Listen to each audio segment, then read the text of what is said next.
किया है कि टेम्परेचर क्यों बढ़ता है हमारी एक्टिविटीज़ की वजह से। कौन कौन सी एक्टिविटीज़ हैं, एक दफ़ा फिर उसको और कर लेते हैं। Emission from industry, emission from open dumps, emission from हमारी जो ट्रांसपोर्ट है गाड़ियों से, क्योंकि हम यूरो 2 फ्यूल इस्तेमाल करते हैं, और उसके बाद एग्रीकल्चर से, क्योंकि हम जो जलाते हैं क्रॉप रेजिड्यू।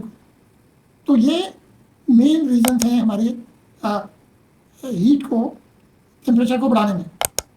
ये वो हमारे कंट्रोल में जिनको हम काबू में कर सकते हैं। जैसे सेंट्रल गवर्नमेंट अगर ये मैंडेटरी कर दे कि विद इन 1 ईयर और 15 मंथ्स यूरो 5 फ्यूल हम बनाना शुरू करेंगे। हमारी 5 रिफाइनरी हैं, उनको रिसेंटली गवर्नमेंट ने पैसे भी रिलीज़ किए हैं।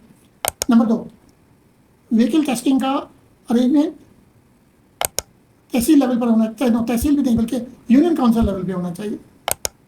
इसका एक निज़ाम होता है कि आप कंप्यूटर प्रोग्राम बना के और ऑथराइज डीलर्स को दे दें और वो टेस्ट करके रिपोर्ट तो सेंट्रल कंप्यूटर से आती है।